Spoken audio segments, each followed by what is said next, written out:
back, viewers. Welcome back, everybody. And if this is the first time to my channel, welcome to my channel. I guess you can call this episode 2 of FaceTime. I'm not sure what I'm going to call this segment, but I'll figure out a name. But anyways, this is my second time at FaceTime here. And I want to share a topic with you that might be interesting to some viewers, and it might touch upon a few things that if you guys are just getting into the automotive repair industry, or even just doing this as a hobby, or doing this to save yourself some money, I guess I'm going to call this your basic hand tools to begin with as a mechanic. Now, there's all sorts of tools out there. It can get very overwhelming, but if you're going to start out and you need the basics, the minimum basic tools, I have out here on my table here, my makeshift table from last time, my generator with my piece of plywood. But I figured I'd keep it simple, and I actually like this so far. So right here I have some basic hand tools for anybody, especially younger guys on a budget, or anybody just trying to get into this trade, can relate to and can purchase these at a reasonable price. I think I have one Harbor Freight tool here, but you can purchase all this stuff at Harbor Freight, or you can go to Sears to purchase this. So you can purchase this online, or you can go on the trucks, the Mac, the Matco, the Snap-on. They have all these tools, everything I'm going to talk to you about right now. Well, we'll get right into it. First thing first, you're going to need a hammer. And I know a lot of guys, this is a ball peen hammer. This is a 32-ounce ball peen hammer.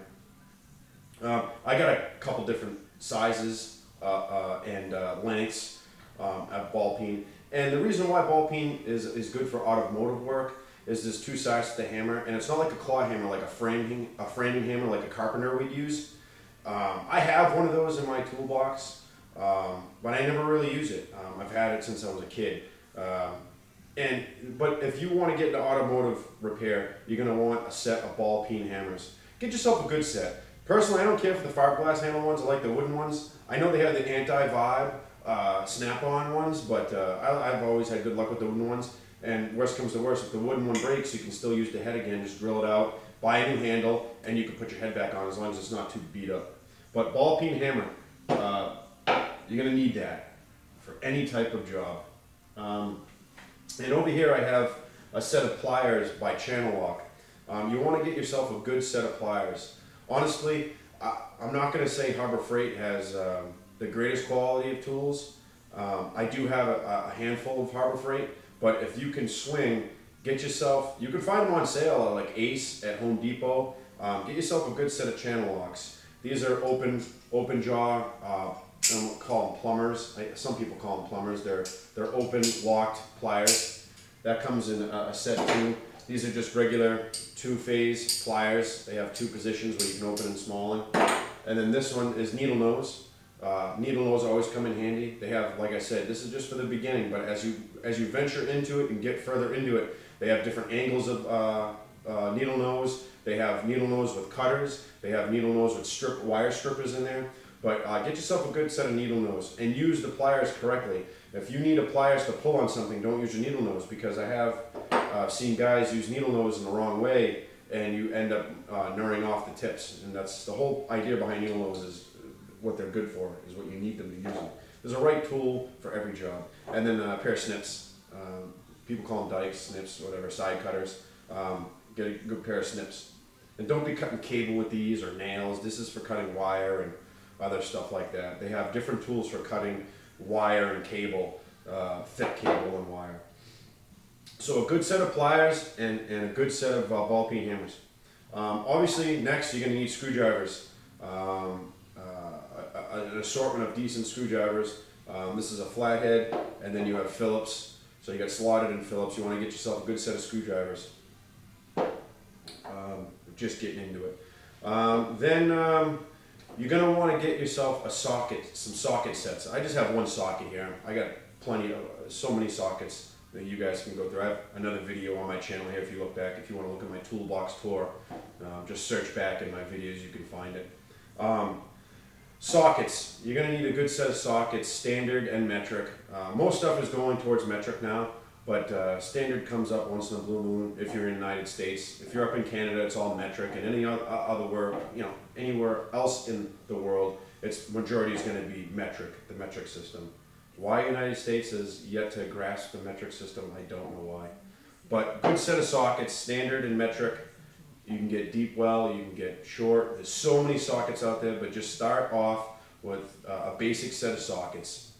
Obviously the sockets, you need a wrench, a ratchet, excuse me. This is just a 3/8 drive ratchet, and this is going to be your normal size ratchet, your 3/8 drive. This is a swivel head from Harbor Freight. Not a bad ratchet for the price. I have some Craftsman and Cobalt I do like, but a ratchet to go with those sockets.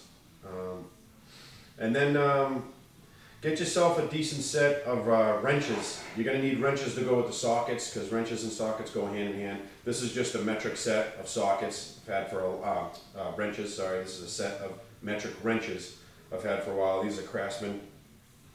And if you can't get your hands on a set of wrenches right away, if you can't swing it at that time, get yourself an adjustable. They're good, but they're not that great. It's not like getting a set of wrenches. An adjustable comes in when you really need it in a pinch, but it's always good to have an adjustable. Even if you do have wrenches, standard and metric also goes with the sockets, but adjustable wrench too is nice to have. And then also, most tool sets, if you end up buying a tool set, it's going to come with these. These are Allen wrenches. These are just Allen, plain Jane Allen wrenches. I think at the end they have the ball here. That's a new design. Well, it's not new anymore, but yeah, get yourself. They have a metric and standard also. Gray is metric, red is standard. Get yourself a set of Allen wrenches. Again, this is just a basic set, and then these are more kind of like a luxury, I guess, if you're just getting into it. They're kind of pricey too, and Craftsman makes them. They're still made in the United States because a lot of Craftsman stuff has switched over to China, right, and Korea and stuff like that. Save money. They outsource the cost of what it costs to make these tools to the other countries, and they save money, and they're supposed to pass the discount on to us, the consumer, but it doesn't always work that way. But this set right here, I recently purchased about 6-7 months ago. I never had a good set of nut drivers. These are nut drivers. This is metric in gray, and then the clear ones are standard. And it's basically a screwdriver with a socket on the end of it. That's basically what a nut driver is. And it comes in real handy doing electrical work, doing interior molding work, anywhere you can fit this where a screwdriver would be, and you can't necessarily get a socket with an extension. These come in handy. That's more of a luxury in the beginning of getting into tools and getting into the automotive industry. But they are handy and they are a good set. I think this set's like $54 or something like that, or I think it's around there. I purchased this at Ace. Ace Hardware, where I live, carries Craftsman now. I think all of them do, because some of the Sears around the country have closed, and Sears is owned by Kmart, and that's why it all went to China. But anyways, it's a long story. But yeah, a set of nut drivers is nice to have. So basically, that's basically the standard in beginner's tools. For someone who's just getting into the trade and you guys are wondering, what should I purchase for my first tools? I want to start fixing my own stuff, fixing my father's lawnmower, what have you, whatever. This is kind of what you want to base it off of. And then after that, you can continue to grow your collection as you find needs to buy certain tools for certain applications. But yeah, I hope this was informal. Hope you guys enjoyed the video. I appreciate you guys watching. If you guys got to this point, leave some comments down below. Let me know what you guys want to see again, and I'll try to do these at least once, or maybe once every 2 weeks or something. I'll do FaceTime, and you guys let me know what you want to see next. Thank you for watching. Don't forget to hit the like button, leave a comment below, and if you haven't already, subscribe to my channel. I try to post videos, general stuff like this, guns. I do gun reviews and tool reviews and some, other interesting stuff that you guys might enjoy. So I appreciate it. I'll catch you guys next time.